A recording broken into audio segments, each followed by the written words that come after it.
찬송가 390장 함께 찬송하겠습니다.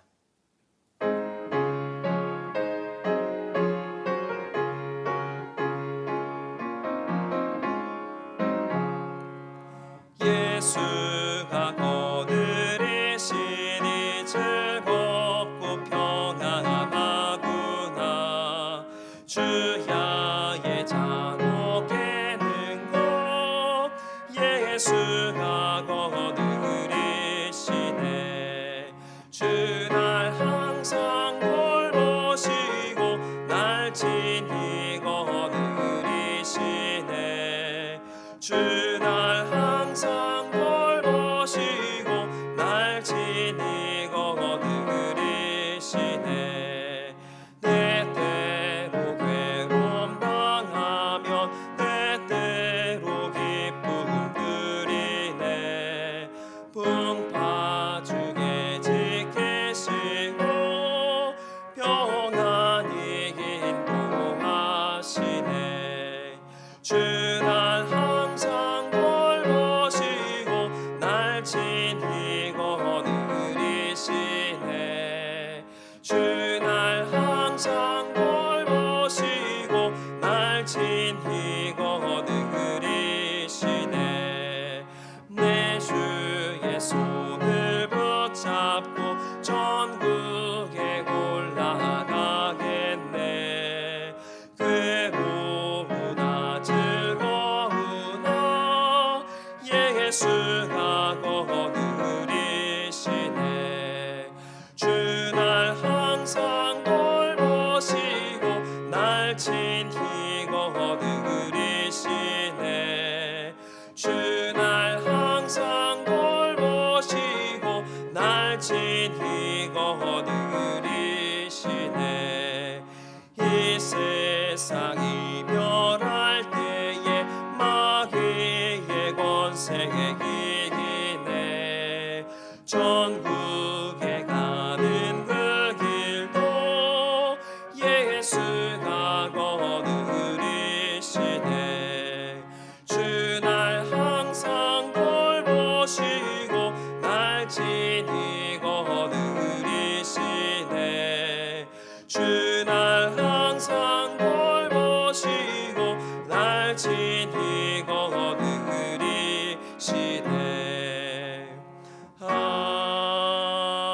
아멘. 찬송가 309장 힘차게 박수하시면서 함께 찬송하겠습니다.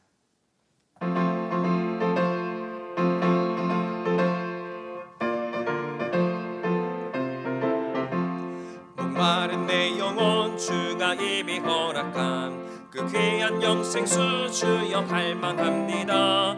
그 약속 따라서 힘써 간구하오니 오 주여 내 기도 어서 들어주소서. 예수의 사랑 예수의 사랑 바다 물결같이 내게 임하니 영광의 물결에 온전히 쌓여서 내 영혼의 기쁨 한량 없도다. 주 내게 약속한 긍비 내려주시려 은혜의 저구름 건너편에 떠올라. 그 귀한 징조가 내게 밝히 보이니 나 힘을 다하여 주께 간구합니다. 예수의 사랑 예수의 사랑 바다 물결같이 내게 임하니 영광의 물결에 온전히 쌓여서 내 영혼의 기쁨 한량 없도다. 은혜의 소낙비 지금 흡족히 내려 구원의 큰 강물 흘러차고 넘쳐서 내 주한 모든 죄 모두 씻어버리니 나 지금 은혜를 충만하게 받았네. 예수의 사랑 예수의 사랑 바다 물결같이 내게 임하니 영광의 물결에 온전히 쌓여서 내 영혼의 기쁨 한량 없도다. 그 차고 넘치는 주의 은혜의 물결 힘차게 밀려와 내게 만족합니다. 오 할렐루야로 주를 찬송하오니 내 맘의 기쁨이 항상 충만함이라. 예수의 사랑 예수의 사랑 바다 물결같이 내게 임하니 영광의 물결에 온전히 쌓여서 내 영혼의 기쁨 한량없도다. 오늘의 성경 말씀은 신약 요한계시록 22장 1절부터 21절까지의 말씀입니다. 요한계시록 22장 1절부터 21절까지의 말씀을 저와 여러분들이 한 절씩 교독하여 읽도록 하겠습니다. 또 그가 수정같이 맑은 생명수의 강을 내게 보이니 하나님과 및 어린 양의 보좌로부터 나와서 길 가운데로 흐르더라. 가망차오에 생명나무가 있어 12가지 열매를 맺되 날마다 그 열매를 맺고 그 나무 잎사귀들은 만국을 치료하기 위하여 있더라. 다시 저주가 없으며 하나님과 그 어린 양의 보좌가 그 가운데에 있으리니 그의 종들이 그를 섬기며 그의 얼굴을 볼터이요 그의 이름도 그들의 입 안에 있으리라. 다시 밤이 없겠고 등불과 햇빛이 쓸데없으니 이는 주 하나님이 그들에게 비치심이라. 그들이 세세토록 왕노릇 하리로다. 또 그가 내게 말하기를 이 말은 진실하고 참된지라. 주 곧 선지자들의 영의 하나님이 그의 종들에게 반드시 속히 되어질 일을 보이시려고 그의 천사를 보내셨도다. 보라, 내가 속히 오리니 이 두루마리의 예언의 말씀을 지키는 자는 복이 있으리라 하더라. 이것들을 보고 들은 자는 나 여호와이니 내가 듣고 볼 때에 이 일을 내게 보이던 천사의 발 앞에 경배하려고 엎드렸더니 그가 내게 말하기를 나는 너와 내 형제 선지자들과 또 이 두루마리의 말을 지키는 자들과 함께 된 종이니 그리하지 말고 하나님께 경배하라 하더라. 또 내게 말하되 이 두루마리의 예언의 말씀을 임봉하지 말라. 때가 가까우니라. 불의를 행하는 자는 그대로 불의를 행하고 더러운 자는 그대로 더럽고 의로운 자는 그대로 의를 행하고 거룩한 자는 그대로 거룩하게 하라. 보라 내가 속히 오리니 내가 줄 상이 내게 있어 각 사람에게 그가 행한 대로 갚아주리라. 나는 알파와 오메가요 처음과 마지막이요 시작과 마침이라. 자기 두루마기를 빠는 자들은 복이 있으니 이는 그들이 생명나무에 나아가며 문들을 통하여 성에 들어갈 권세를 받으려 함이로다. 개들과 점술가들과 음행하는 자들과 살인자들과 우상 숭배자들과 및 거짓말을 좋아하며 지어내는 자는 다 성 밖에 있으리라. 나 예수는 교회를 위하여 내 사자를 보내어 이것들을 너희에게 증언하게 하였노라. 나는 다윗의 뿌리요 자손이니 곧 광명한 새벽별이라 하시더라. 성령과 신부가 말씀하시기를 오라 하시는도다. 듣는 자도 오라 할 것이요 목마른 자도 올 것이요 또 원하는 자는 값없이 생명수를 받으라 하시더라. 내가 이 두루마리의 예언의 말씀을 듣는 모든 사람에게 증언하노니 만일 누구든지 이것들 외에 더하면 하나님이 이 두루마리에 기록된 재앙들을 그에게 더하실 것이요 만일 누구든지 이 두루마리의 예언의 말씀에서 제하여 버리면 하나님이 이 두루마리에 기록된 생명나무와 및 거룩한 성의 참여함을 제하여 버리시리라. 이것들을 증언하신 이가 이르시되 내가 진실로 속히 오리라 하시거늘 아멘. 주 예수여 오시옵소서. 함께 읽겠습니다. 주 예수의 은혜가 모든 자들에게 있을지어다. 아멘. 할렐루야. 오늘 이 새벽 하나님의 은혜와 사랑을 경험하시기를 주님의 이름으로 간절히 축원드립니다. 한 번쯤은 익히 들어보았을 격언 중에 이런 말이 있습니다. 내일 지구가 멸망하더라도 나는 오늘 한 그루의 사과나무를 심겠다. 즉 내일 어떠한 일이 일어난다 할지라도 오늘 하루에 최선을 다해 살겠다라는 성실함을 나타내는 말입니다. 그런데 이런 성실한 삶은 믿음의 사람에게는 참 중요한 것 같습니다. 왜냐하면 성실한 사람에게 하나님의 복이 임하기 때문인 것입니다. 특별히 종말의 날에 상급을 누리기 위해서는 우리에게 이러한 성실함이 필요한 것입니다. 성경의 약속대로 종말이란 것은 분명히 있습니다. 그러나 우리는 그때가 언제인지 알 수 없습니다. 오직 주님만이 종말의 때를 알고 계십니다. 그렇기에 매일의 삶에서 성실하게 믿음을 지키며 우리가 살아가게 될 때에 갑작스러운 종말 중에도 우리는 하나님의 상급을 누릴 수 있는 것입니다. 오늘 본문은 요한계시록의 마지막 장입니다. 본문은 종말의 때에 다시 오실 주님을 기대하는 말씀입니다. 그런데 본문에서 여러 차례 반복되어 나오는 단어가 있습니다. 바로 속히라는 단어입니다. 즉 주님께서 재림하실 때에 속히 또 급하게 임하신다라는 겁니다. 그리고 이 속히라는 단어를 쓴 이유, 그것은 바로 언제나 성실하게 우리가 준비되어져 있어야 한다라는 것을 말씀하는 것입니다. 마태복음 25장에 나온 열 처녀의 비유처럼 슬기로운 다섯 처녀와 같이 기름 그릇을 미리 준비하면 주님이 부르실 날에 상급을 받고 또 기쁨을 누리며 살 수 있게 된다라는 것입니다. 이처럼 주님은 오늘 우리에게 성실한 믿음을 바라고 계십니다. 매일을 최선을 다하여 주님께 언제 부름을 받다 할지라도 칭찬받는 믿음의 삶을 잘 우리가 지켜가기를 주님은 바라신다라는 겁니다. 그렇다면 구체적으로 우리가 어떤 성실함으로 준비되어져 살아가야 하는 것입니까? 먼저 첫 번째는 말씀을 지켜야 하는 것입니다.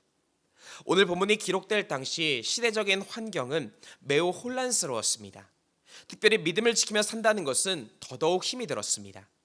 믿음을 지키기 위해선 목숨을 걸어야 했고 일부 사람들은 목숨을 지키기 위해서 신앙을 포기하는 일도 있었습니다. 자연스럽게 성도들 안에서도 혼란이 왔고 어떤 것이 행복한 삶인가에 대한 의문도 생겨날 수 있었습니다. 그때 오늘 본문 말씀이 말하는 것입니다. 본문 7절입니다. 보라, 내가 속히 오리니 이 두루마리의 예언의 말씀을 지키는 자는 복이 있으리라.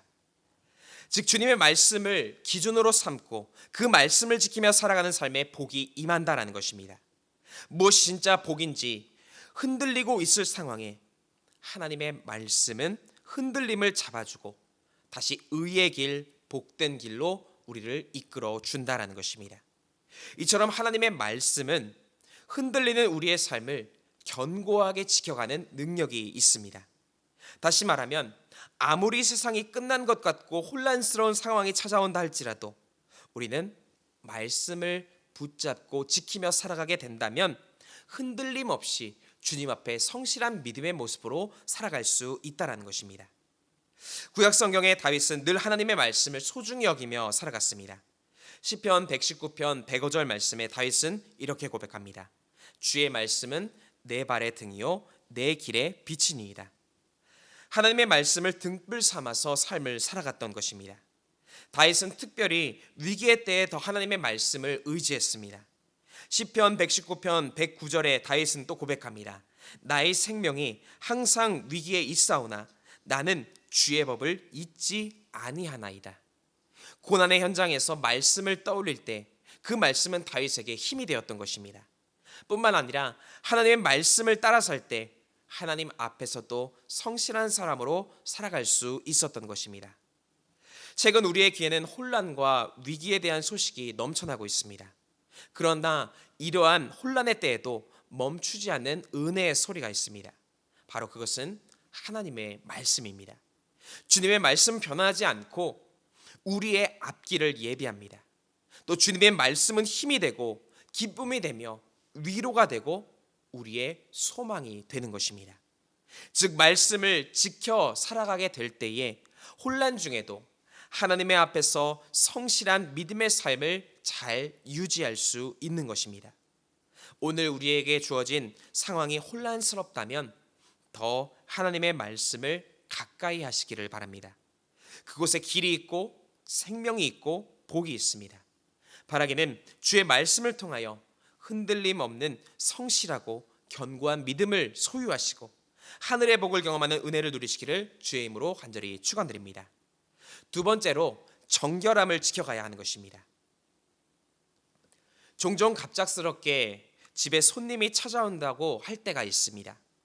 그런데 그때 평소에 청소를 잘 해두었다면 부담이 되지 않습니다.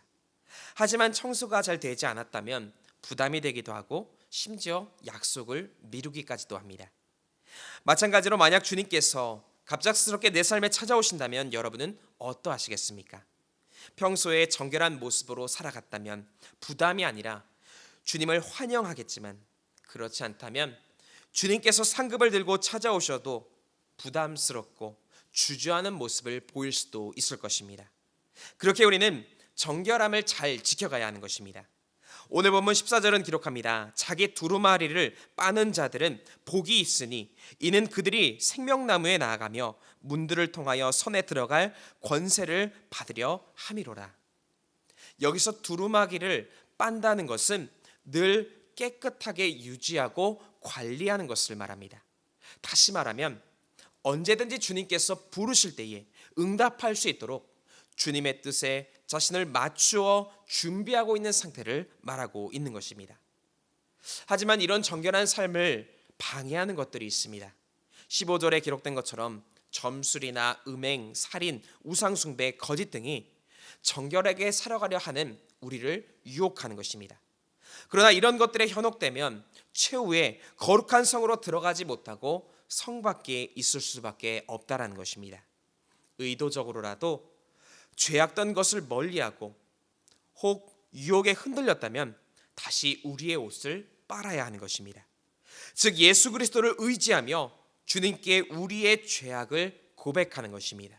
그러할 때에 주님께서는 주님의 그 크신 능력으로, 즉 십자가의 능력으로 우리의 연약함이 씻겨지는 정결한 은혜, 그 은혜를 우리에게 누리게 하여 주시는 줄 믿습니다. 나의 힘만 가지고는 믿음을 지키는 것이 결코 쉽지 않습니다. 그렇기에 우리는 매일 십자가 앞에 나아가야 하는 것입니다. 그럴 때 십자가 은혜 안에서 우리는 정결해지고 주님 앞에서도 성실한 모습으로 살아가게 되는 것입니다. 바라기는 주님의 십자가를 의지함으로 연약함이 씻겨지는 은혜를 누리시고 오늘도 성실한 모습으로 주님 앞에서는 복된 삶이 되어지시기를 주님의 이름으로 간절히 축원드립니다. 끝으로 그대로 순종해야 하는 것입니다. 성경의 인물들을 보면 주님께서 부르시고 주님께 쓰임받는 사람은 순종하는 사람입니다. 혹 순종할 준비가 되어 있지 않다면 시간을 두시고 또 훈련시키시며 순종의 때를 기다리시고 그 때에 그를 사용하시는 것을 보게 됩니다. 즉 순종의 모습이 하나님의 역사를 경험하는 길이 된다라는 것입니다. 그런데 순종과 불순종은 큰 차이가 아니라 오히려 작은 차이에서 일어나기도 합니다. 큰 뜻만 따르면 되지 않을까라고 생각을 하면서 때로는 내 생각을 조금 첨부하거나 일부를 제해버릴 때가 있습니다. 그러나 그것은 온전한 순종이 아닙니다. 오늘 본문 18절과 19절에 보면 이렇게 기록합니다. 내가 이 두루마리의 예언의 말씀을 듣고 모든 사람에게 증언하노니 만일 누구든지 이것들 외에 더하면 하나님이 이 두루마리에 기록된 재앙들을 그에게 더하실 것이요 만일 누구든지 이 두루마리의 예언의 말씀에서 제하여 버리면 하나님이 이 두루마리에 기록된 생명나무와 및 거룩한 성에 참여함을 제하여 버리시리라. 즉 더하거나 제하는 것을 주의해야 한다는 것입니다. 순종은 그대로 하는 것이지 첨가나 제거하는 것이 있으면 안 되는 것입니다. 우리도 혹 주님께 부름을 받고 주님의 일을 감당할 때에 때로 주님의 뜻이 납득이 잘 되지 않고 이해가 되지 않아서 그대로 하기보다는 나의 주장과 생각을 섞을 때가 있습니다. 이런 혼란이 찾아올 때 가장 먼저 우리가 품어야 하는 마음이 있습니다. 내 뜻이 아니라 주님이 원하시는 뜻은 무엇일까? 주님은 무엇을 가장 기뻐하실까? 주님의 능력은 우리의 능력으로 다 이해할 수 없는 큰 능력입니다. 순종이 제사보다 낫다라는 말처럼 순종이 하나님의 역사를 경험하는 복된 통로가 되게 되는 줄 믿습니다. 바라기는 오늘도 주님 앞에 온전한 순종의 모습으로서 주님께서 부르시고 또 쓰실 때에 쓰임 받을 수 있고 축복받는 삶을 살아가시기를 주님의 이름으로 간절히 축원드립니다. 함께 기도하시겠습니다. 사랑과 은혜가 충만하신 하나님, 오늘 우리의 삶의 자리 가운데에 찾아와 주셔서 하나님의 구원의 약속을 이루어 주심에 감사드립니다. 그 구원의 길에서 벗어나지 않도록 늘 말씀을 의지하고 또 주의 십자가를 의지케 하여 주시고 늘 주님께 순종하는 믿음의 모습으로 살아가게 하여 주시옵소서. 오늘도 주님 앞에 정성 모아 귀한 예물 드린 손길이 있사오니 이 예물 기뻐 받아 주시고 예물을 드린 손길마다 하나님의 한량하는 은혜와 축복으로 채우시고 인도하여 주시옵소서. 오늘도 주님께 간구할 때에 주님의 뜻을 보다 더 깊이 깨닫는 시간 되게 하여 주시며 하나님께 기쁨을 드리는 거룩한 시간 또한 되게 하여 주시옵소서. 모든 것 감사드리며 우리 구주 예수 그리스도의 이름으로 간절히 기도드립니다. 아멘. 하늘에 계신 우리 아버지여, 이름이 거룩히 여김을 받으시오며 나라가 임하시오며 뜻이 하늘에서 이루어진 것 같이 땅에서도 이루어지이다. 오늘 우리에게 일용할 양식을 주시옵고 우리가 우리에게 죄 지은 자를 사하여 준 것 같이 우리 죄를 사하여 주시옵고 우리를 시험에 들게 하지 마시옵고 다만 악에서 구하시옵소서. 나라와 권세와 영광이 아버지께 영원히 있사옵나이다. 아멘. 이 시간 함께 공동의 기도 제목을 가지고 함께 통성으로 기도하겠습니다. 먼저 주신 말씀에 의지하여 함께 기도하겠습니다. 또한 나라 민족을 위해서 기도하실 때에 이 땅의 평화와 안정을 위해서, 또 특별히 대통령과 위정자들을 위해서 함께 기도하시고, 또한 교회를 위해서 기도하실 때에 사랑으로 세상을 치유하는 교회가 될 수 있도록 담임 목사님의 신원의 강건함을 위해서, 또 교회 학교와 청년부를 위해서도 함께 기도해 주시기 바랍니다. 또한 우리 가정과 개인을 위해서 함께 기도하시고, 또 이웃을 위하여 중보하며 기도하실 때에 병환 중인 환우들, 어려움 가운데 있는 이웃들을 위하여 함께 중보하며 기도하겠습니다. 이 시간 함께 기도하겠습니다.